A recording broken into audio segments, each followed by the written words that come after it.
हमारे नेता को अपमानित किया गया, गालियां दी गई, जनों पर गालियां दी गई, जाति पूछा गया, पिता का नाम पूछा गया हेमंत बिस्वा के द्वारा। अनुराग ठाकुर ने कहा जिसके जात का पता नहीं, वह जो मोदी मीडिया थी जब नक्सल की बात करते थे राहुल गांधी के बारे में, अर्बन नक्सल, मैं उस मोदी मीडिया से जानना चाहता हूं, उस अंधभक्तों से,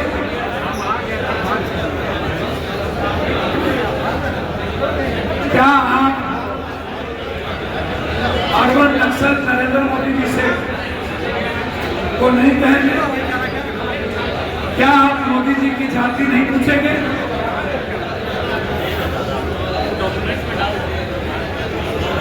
जबकि मोदी जी का ये वही जुमलेबाजी है जैसे पाकिस्तान का पानी रोक दिया गया और एक बूंद पानी नहीं उठा,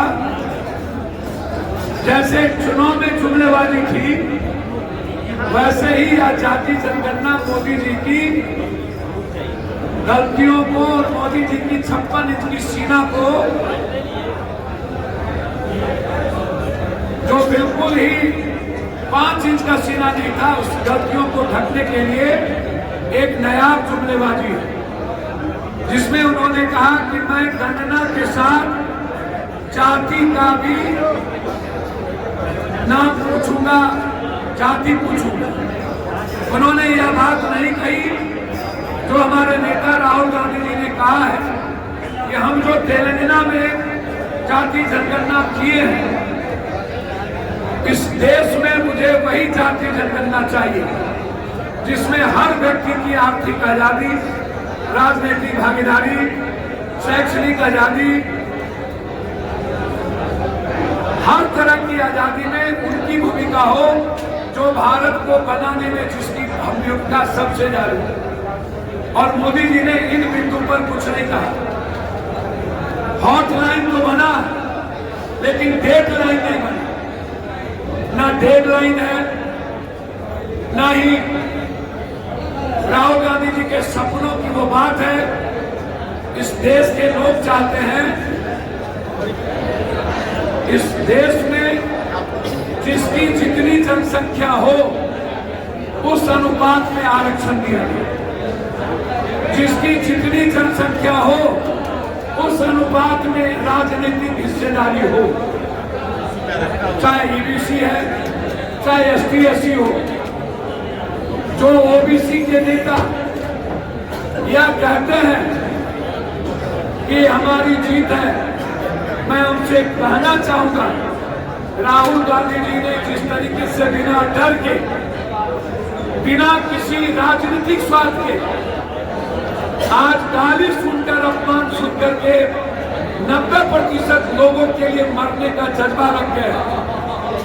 क्या इस देश के पीएम एसटी एससी और ईबीसी को पीएम बनाएंगे? क्या इस देश के वो ओबीसी नेता जो ईबीसी और एसटी एससी की बात कर रहे हैं, इस देश में जितनी आबादी है, क्या उस आबादी के मुताबिक आप मुख्यमंत्री बनाएंगे? यह सोच है मेरे नेता की, सिर्फ पीठ मत थपथपाई। राहुल गांधी जी ने पहले ही कह दिया हमें बिहार मॉडल नहीं चाहिए। हम बिहार मॉडल में जो हुआ वो सही नहीं है। 3 बार 2 बार यहाँ, एक बार प्रेस कॉन्फ्रेंस में उन्होंने कहा जिसको मैंने लागू किया है। इसीलिए नरेंद्र मोदी जी ने एक जुमला फेंका और अपनी गलतियों को और पहलगाम के मुद्दों को डाइवर्ट करने के लिए देश के लोग ये समझ गए कि नरेंद्र मोदी जी किसी के नहीं है, ना पिछड़ा के ना आगरा के, वह सिर्फ कुर्सी के हैं और ये कुर्सी के बगैर रह नहीं सकती। नरेंद्र मोदी जी का नाम कुर्सी मोदी रख दिया और कुर्सी के लिए इस देश को अलग अलग करना पड़े तब भी ये लोग करें। इसीलिए राहुल गांधी जी का निर्णय इस देश को जोड़ने की, चाहे ऊंची जात के लोग हो, चाहे एसटी हो, चाहे ईबीसी हो, चाहे ओबीसी हो, सबकी भागीदारी चाहिए। दूसरा 43% आरक्षण। मैं जरूर पूछना चाहूंगा नरेंद्र भाई मोदी जी से, क्या आप 43% आरक्षण की वकालत कर रहे हैं? क्या आप 70% निजी क्षेत्र में आरक्षण की वकालत करेंगे? क्या इस देश की जो मैट्रिक और इंटर की हुई लड़कियां हैं जिस जात का, क्या उन्हें निजी क्षेत्र में आरक्षण की आप वकालत करेंगे? यह सोच है राहुल जी की कि हमें लड़कियों को, महिलाओं को सम्मान देना है, उन्हें गरीब नहीं बनाना, मजदूर नहीं बनाना। इसीलिए हम चाहेंगे हर कीमत पर जो निर्णय हमारे नेता ने तेलंगाना में 43% लिया है, वह निर्णय इस देश में मोदी जी आप ले। तीसरी चीज, आज पूरे बिहार के वरिष्ठ नेता, जनप्रतिनिधि जो इस देश के लिए एनडीए को, लोकतंत्र और संविधान के लिए खतरा समझती है, आज उसकी एक बड़ी बैठक हुई। उस बैठक में जो पहले से हमारी पार्टी का विलय कांग्रेस और हमारे नेता राहुल जी और प्रियंका गांधी के आदेश पर किया गया, हर निर्णय के साथ हमारे नेता आदरणीय राहुल गांधी जी का जो भी, हमारे प्रभारी अलारू जी और हमारे प्रदेश अध्यक्ष और कांग्रेस का जो भी निर्णय होगा, एनडीए को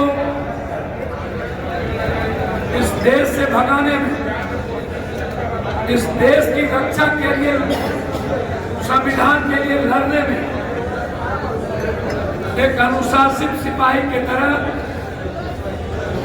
आने वाले विधानसभा के चुनाव में पूरी ताकत के साथ हर जिले में हम लोग इंडिया गठबंधन को मजबूत करेंगे। हमारे साथियों ने यह भी निर्णय लिया कि कांग्रेस बिहार में बहुत ही मजबूती के साथ, आत्मनिर्भरता के साथ आगे बढ़ रही है। कांग्रेस को न किसी की सलाह की जरूरत और न किसी बैसाखी की जरूरत। कांग्रेस हमेशा आत्मनिर्भर होकर के आगे बढ़ा है। कांग्रेस ही एक पार्टी है जो सभी जाति धर्म की भागीदारी की बात करती है। वो पीठ में छुरा नहीं भोगेगा, वह विश्वासघात बीजेपी की तरह नहीं करता है।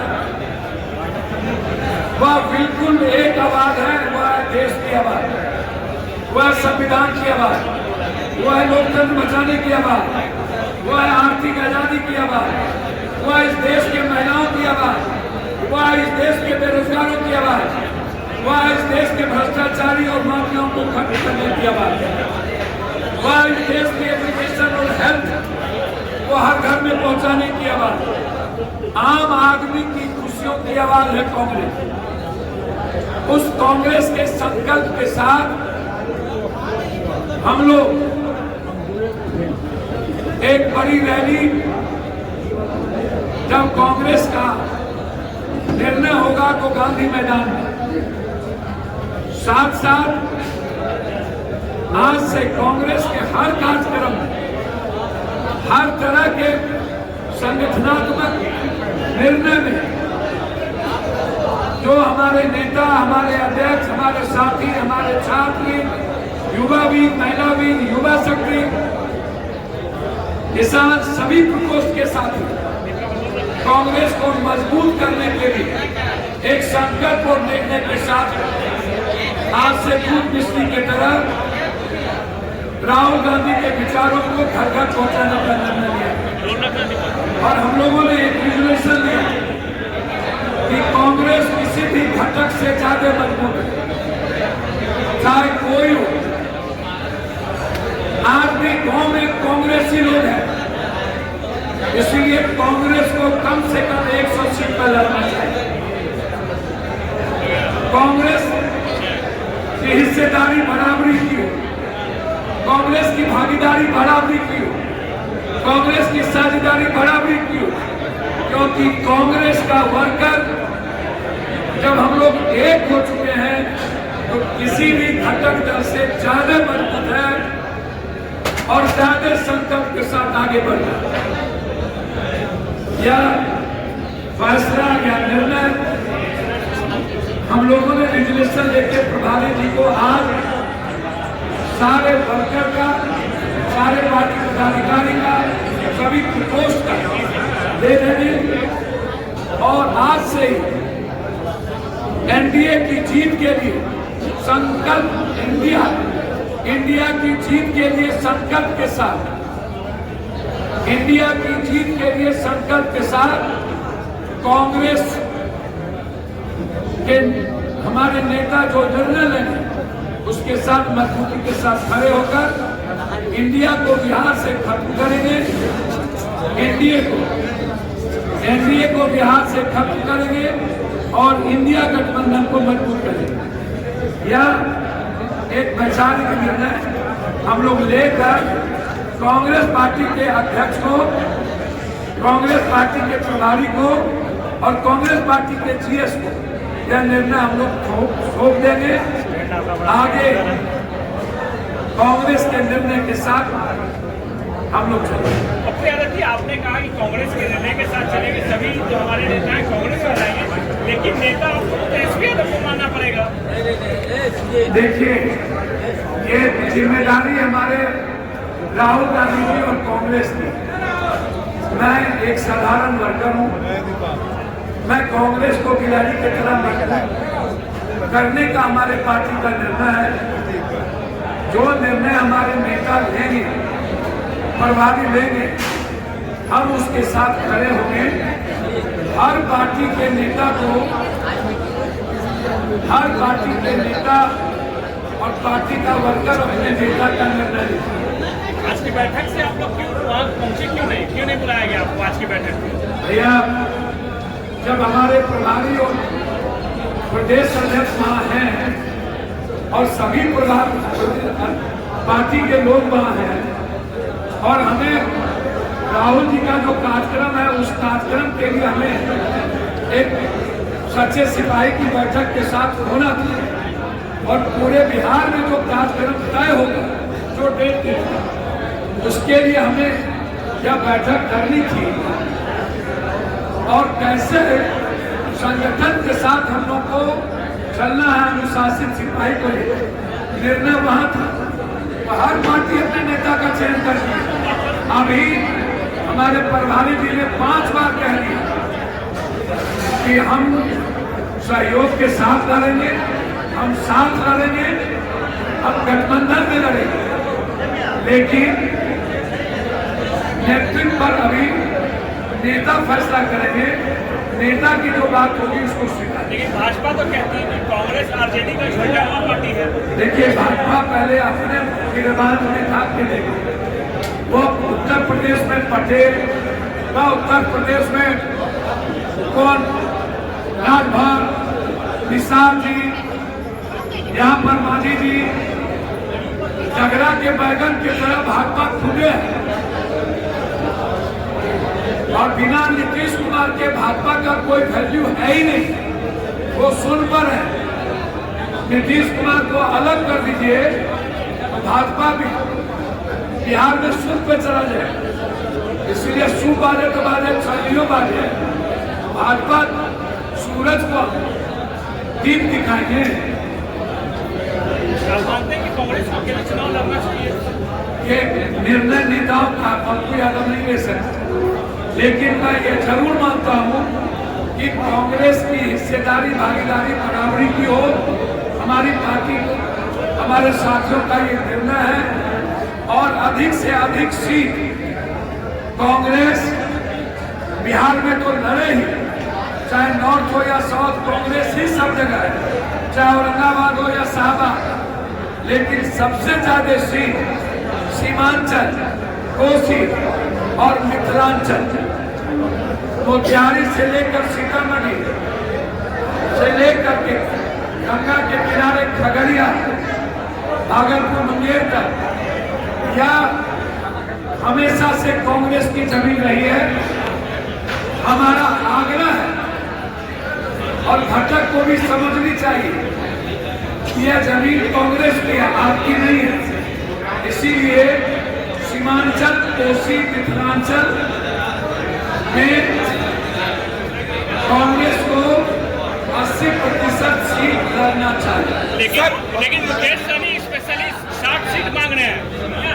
मुकेश सहनी को 60 सीट चाहिए, डिप्टी सीएम। देखिए, और डिप्टी सीएम भी चाहिए। आपका सुनिए, हम ना उनके प्रवक्ता हैं। लेकिन कैसे एडजस्ट हो पाएगा 60 सीट और डिप्टी सीएम? देखिए, कांग्रेस अपनी पार्टी की बात करेगा और अपने संगठन की बात करेगा। मुकेश जी डिप्टी सीएम बने, हम तो कहते ही हैं ईबीसी और एसटी-एससी मुख्यमंत्री बन जाए। कांग्रेस की सोच में तो ईबीसी, एसटी-एससी ऊपर है ही। हम तो ईबीसी की सीट को चाहेंगे कि आप चिन्हित करके आप उसको वहां पर ईबीसी के नाम कोई न लड़े। तेजस्वी यादव को सीएम देखना चाहते हैं या नहीं? अच्छा, आप एक बात बताइए, तेजस्वी यादव जी को निर्णय होगा गठबंधन का मुख्यमंत्री बनने का और उनके भाग और किस्मत में लिखा होगा तो पप्पू यादव स्वीकार नहीं करेगा क्या? लेकिन हमसे पप्पू यादव से आप पूछिएगा तो हम अपनी ही पार्टी की बात करेंगे ना। हम बात करेंगे कांग्रेस की, और कांग्रेस की सोच में एसटी-एससी और ईबीसी सबसे ऊपर है। ये आप जाप के नेताओं को मिले, कब होगा कांग्रेस में? सर, जाप का नेता जब पार्टी मर्ज कर गई थी, आज जो फैसला लिए तो कब इन लोगों का मिलेगा? भैया मिले ऑलमोस्ट है। हमारे नेता को बस जिस दिन प्रभारी जी निर्णय लेंगे उस दिन लाखों की भीड़ और एडजस्टमेंट हो गया, खत्म है बात। सर, आप जनसंख्या के आधार पर आरक्षण देने की बात कह रहे हैं, लेकिन रोहिणी आयोग की जो रिपोर्ट है उसके अनुसार कहा जा रहा है कि कुछ खास जातियां हैं जो बैठकर मलाई खा रही है। तो आप मंडल कमीशन के समर्थन में रोहिणी आयोग कहा, यादव की संख्या 17% और उसकी आर्थिक, सामाजिक, शैक्षणिक आधार अनुसार जाति के बराबर। अभी जो हमें जनगणना हुआ, मैं उसकी बात कर रहा हूं, और पूरे देश में यादव कहीं नहीं है। आप इसको समझिए। तो निश्चित रूप से राहुल गांधी कहते हैं ओबीसी, ईबीसी में भी जो सबसे कमजोर है उसकी भागीदारी और साझेदारी जारी हो। और मैं भी कहता हूं कि ईबीसी जाति हो या ओबीसी, इसमें मंडल कमीशन के बाद जिसको शैक्षणिक, सामाजिक आधार पर हिस्सेदारी नहीं मिली है उसकी भागीदारी जारी। रोहिणी कमीशन जो कहता है वो सही कह रहा है, गलत नहीं कह रहा। ये सरकार जातीय जनगणना की बात करी, कैसे देखते हैं? भैया, अमित शाह जी वाला जुमलेबाजी और पानी बंद, ये वही जुमलेबाजी है जिसमें भागीदारी, हिस्सेदारी, साझेदारी है ही नहीं। बस जाति पूछ के एक गिनती करेंगे और जुमलेबाजी करेंगे, वही है।